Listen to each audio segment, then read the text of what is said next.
Hi, it's Lorna from Maritime UK. We're lucky enough to be joined by Ryan this afternoon, who's going to talk to us about his apprenticeship.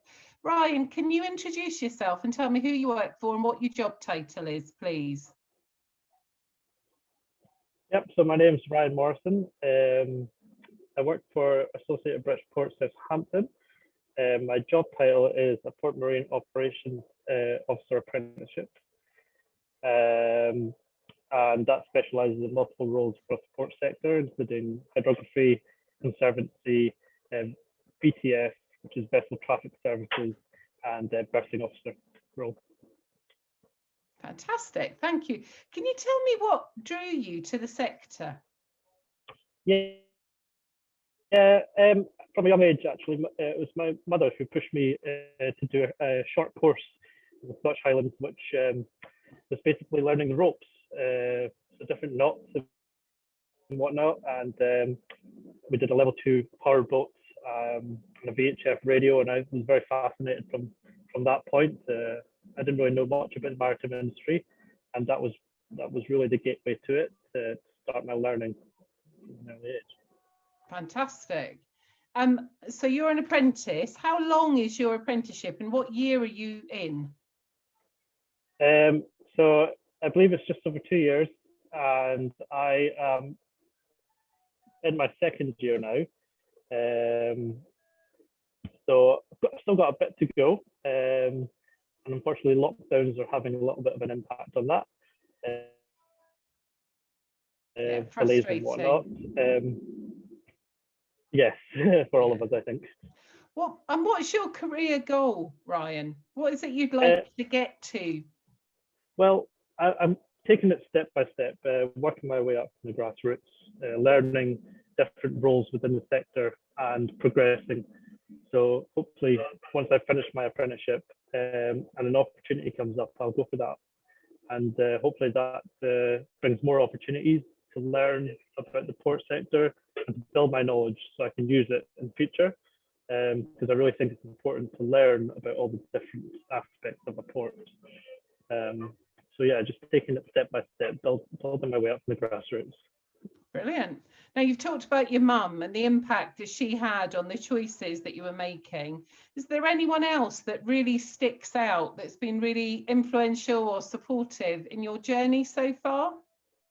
Well, family's a big thing for me. My mum and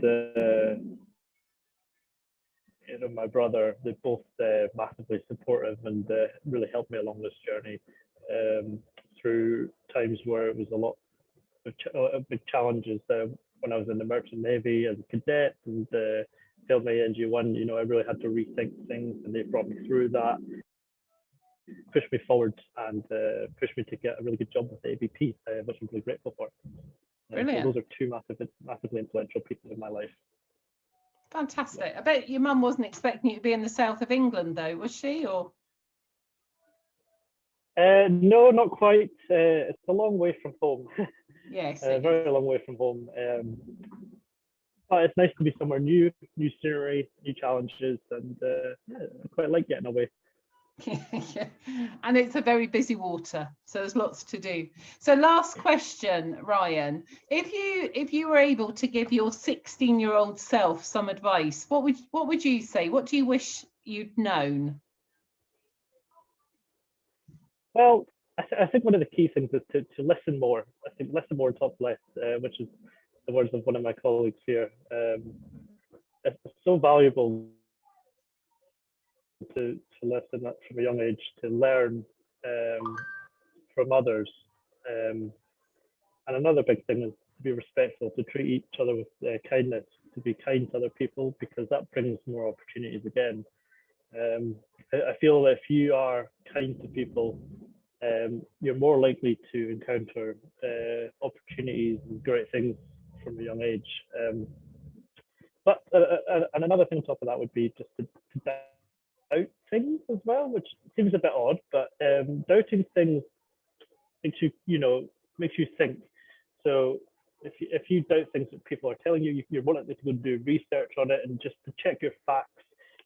Especially with the media, it's so important to check your sources, to check where the information is coming from nowadays, because it's so easily, you can be so easily misled with what you're hearing on a day-to-day basis. And for young people, I think it's really important just to double check what you're hearing. It doesn't matter who it's from, just double check, because you'll only better yourself for it. It's a really important skill when you're planning your own career development, because ultimately you need to be able to trust yourself. And if you've got those research skills and you can, and the sort of the energy and the drive to go away and do a bit of reading and background preparation, even just in advance of an interview, it makes the interview much easier if you've got a couple of facts up your sleeve when they start talking to you about something or ask you a question. Ryan, that's been absolutely fantastic. Thank you very much for your support.